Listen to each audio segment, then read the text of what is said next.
E aí galera, meu nome é Gustavo, sejam bem-vindos ao meu canal e nesse vídeo vamos continuar a saga da qualidade. Dessa vez falaremos sobre uma ferramenta de processo criativo.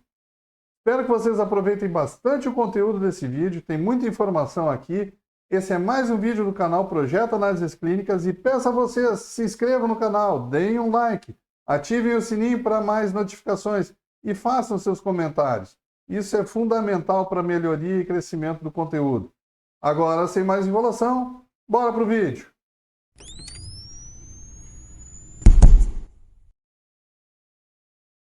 Então, caros amigos controladores e controladoras, fanáticos por ideias, a palavra da vez será debate.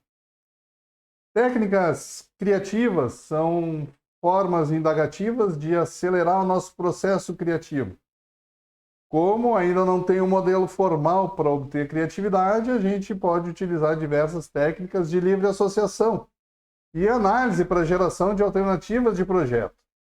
Dentre várias técnicas existentes, a mais democrática, utilizada por pessoas de diferentes formações, é a chamada brainstorming. É uma técnica criativa muito utilizada em função dos resultados imediatos que oferece, bem como a ausência de regras rígidas para ser seguidas. Ela promove uma boa integração entre os componentes da equipe, além de uniformizar a criatividade de todos, sem necessariamente depender daquelas pessoas que são consideradas naturalmente criativas. O brainstorm basicamente é um debate, né? Ao pé da letra, ele significa tempestade de ideias. Um termo cunhado por Alex Paynex Osborne, né? Que foi considerado seu criador em 1953. Trata de uma técnica bastante difundida devido à simplicidade e sendo utilizada nas mais diversas áreas do conhecimento. A tempestade cerebral, ou tempestade de ideias, ou brainstorm, em algum momento da vida, certamente já ouviu falar em algum desses três termos.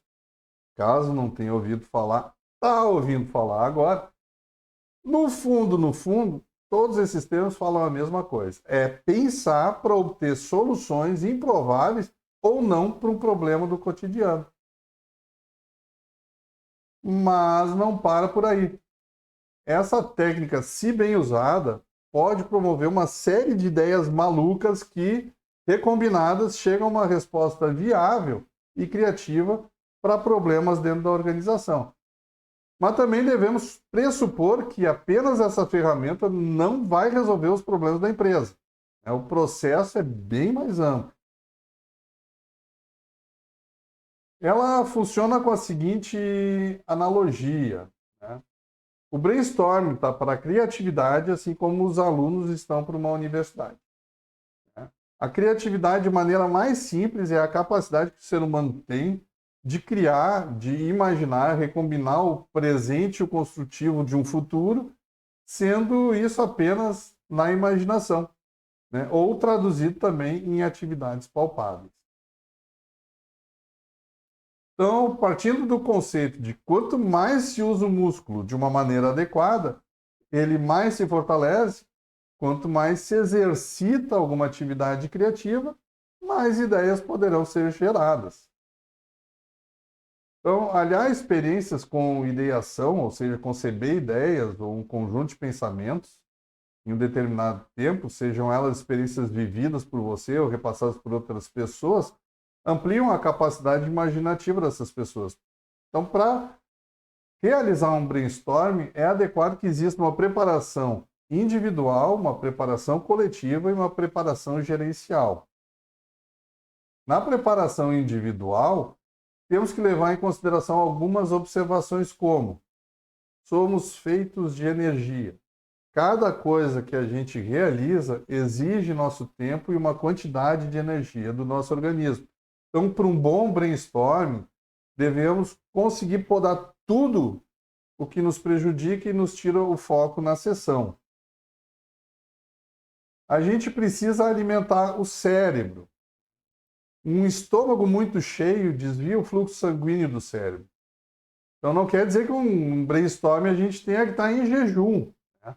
Mas a sessão do brainstorm ela deve ser realizada preferencialmente antes do almoço, né? E se no máximo assim, as pessoas começarem a sentir algum anseio por alguma comida, né? Um coffee breakzinho só para restaurar um pouquinho da energia. A gente precisa ter um referencial, né?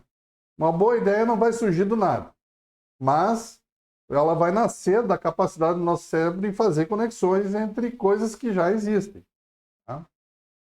E também nós somos obsessivos, né? Para isso é necessário um propósito, uma persistência ou até mesmo uma paixão, né? Além da preparação individual, a gente tem a preparação coletiva, né? E nesse momento, coletivamente, nós somos diferentes e devemos levar em consideração as seguintes observações: a intimidade e a empatia. Expor ideias é um ato de intimidade, pois muitas vezes, né, algumas besteiras podem ser ditas, mas elas não devem ser julgadas. É preciso falar no brainstorming aquilo que vem na mente. E a empatia é a capacidade que a gente vai ter de perceber a emocionalidade no outro, né, em relação à sua ideia. Um problema por vez, né? A gente deve nos certificar de que quando a gente estiver fazendo e discutindo um brainstorming, vai ser um problema por vez. Ah, mas nós temos vários problemas na nossa empresa. Um por vez. Faz um brainstorming, adquire ideias para aquele problema. Faz outro brainstorming, outras ideias para outros problemas. Outra coisa é entrar aquecido, né? Não quer dizer que tenha que fazer um exercício físico, né, de aquecimento para chegar ao brainstorm, né, na sessão de brainstorm. O aquecido significa que se a gente já souber de antemão sobre o que a gente vai discutir, né, ou seja, 1 ou 2 dias antes da sessão do brainstorm, o gerente diz: olha, o nosso problema é atraso na entrega dos resultados. E é isso que nós vamos discutir. Então a gente já está sabendo que naquela sessão a gente precisa criar ideias sobre por que nossos exames estão chegando atrasados, tá? Então, uma sessão em que a gente chega aquecido, né, normalmente, não nós, mas o time inteiro chega aquecido, né, normalmente ela dura metade do tempo e alcança muitas vezes o dobro do resultado.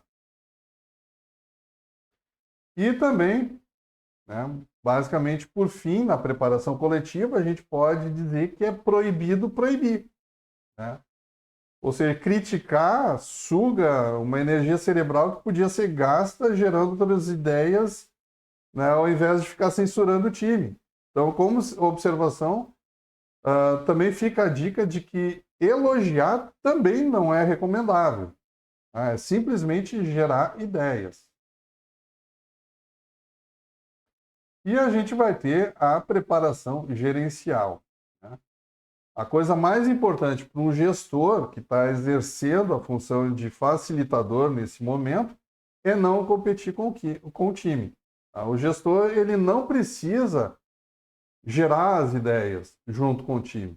Ele tem que dizer qual é o problema, ele vai ter que dizer quanto tempo a gente vai ter para gerar ideias, né? Ele vai dar as normativas de como vai ser gerenciada essa sessão de brainstorming. Então, existem algumas técnicas de brainstorming. A gente tem um brainstorm clássico, que durante a sessão os participantes interagem livremente, sem organização ou hierarquia prévia.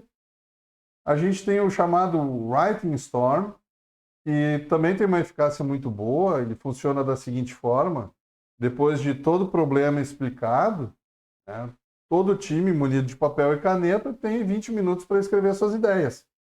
É importante também manter o silêncio, caso as pessoas queiram se dirigir para outro ponto ou outra sala, né, podem ir, são liberadas, e terminado o tempo estabelecido, cada um lê suas anotações ou elas são passadas para o facilitador que vai fazer a leitura. né? Portanto, com observação final ainda do Writing Storm, né? A letra bem legível. A gente tem também o chamado brainstorm reverso, né, que é muitas vezes usado como uma prova de conceito, visto que o objetivo dele é encontrar o maior número de defeitos ou problemas de uma determinada ideia, ou produto ou serviço também. Nessa técnica fica proibido defender a ideia. É interessante misturar pessoas de diferentes especialidades e, né, de níveis, né, para que o objeto a ser criticado, né, seja criticado de várias formas diferentes. Temos o brainstorm técnico, né? Se o problema for de ordem técnica do procedimento laboratorial, por exemplo, não faz sentido reunir um grupo não técnico para resolver o problema. Que é o que ocorre no brainstorm clássico. E um brainstorm chamado competitivo. O ser humano ele é competitivo por natureza. Então, nessa técnica, a gente divide o grande time, né, em grupos menores, né, e passa o mesmo briefing, o mesmo resumo, com o mesmo prazo e incentiva eles a fazer tudo no mesmo tempo com uma possível premiação. Essa premiação muitas vezes pode ser assim, tu tem 5 minutos a mais agora no teu intervalo durante o café por um mês, por exemplo. Então vamos basicamente aplicar as fases de um brainstorming clássico, né? A gente começa com a orientação.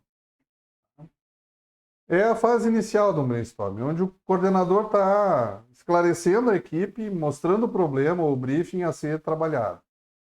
A gente tem a fase da preparação. Nessa fase, o coordenador ou facilitador ele vai estipular um tempo determinado, geralmente em torno de 30 minutos, para que seja dado as ideias pelos integrantes da equipe ou do time. Todas essas informações devem ser anotadas por um relator. E não tem que ter censura de ideias, como a gente já falou. Isso não importa o quão absurdo elas vão ser, não importa se a gente vai questionar ou não vai questionar, vai elogiar ou não, isso não se faz, né? E outro ponto é que as ideias não têm dono, né? Simplesmente é gerar ideias. Depois a gente vai para a fase de análise.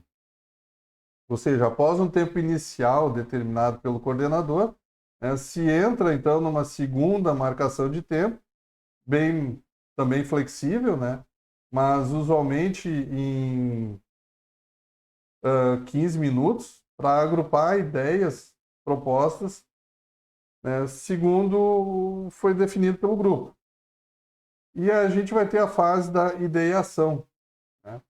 Ainda dentro do tempo anteriormente determinado pelo coordenador, se inicia uma fase de associação, escolha das ideias mais relevantes, o refinamento agora, ou junção das alternativas propostas, com vista a escolher a alternativa ou as alternativas a serem detalhadas. Aí a gente vai ter a fase de incubação, que consideramos que quando a técnica criativa é corretamente aplicada, essa etapa pode até ser dispensável, mas ela consiste na interrupção da retomada técnica com intervalos de horas ou dias, quando o rendimento da mesma não estiver sendo considerado satisfatório. Durante essa interrupção pode ser colhido outros dados, também fazer estudos similares, né, ou coisas afins. E por fim, a gente tem a síntese e a avaliação. Então, nessas fases, o coordenador deve novamente determinar um intervalo de tempo para sua conclusão, tipicamente em torno de 15 a 20 minutos. Quando a gente usa um brainstorm, o brainstorm faz parte de uma ferramenta bem maior da qualidade, relacionado ao método de solução de problemas, também é chamado pelos japoneses de Key Story, que é uma peça fundamental para o controle da qualidade a ser exercido. Essa grande ferramenta basicamente é chamada de PDCA, ou SDCA, ou DMAIC. Tá? Mas a gente vai ver isso aí com o tempo. Agora é só brainstorm. Então o brainstorm é útil quando num curto período de tempo a gente precisa gerar ideias que sejam possíveis resoluções de problemas. E algumas dicas extras, né? Tá numa sessão de brainstorm, se diverte, né?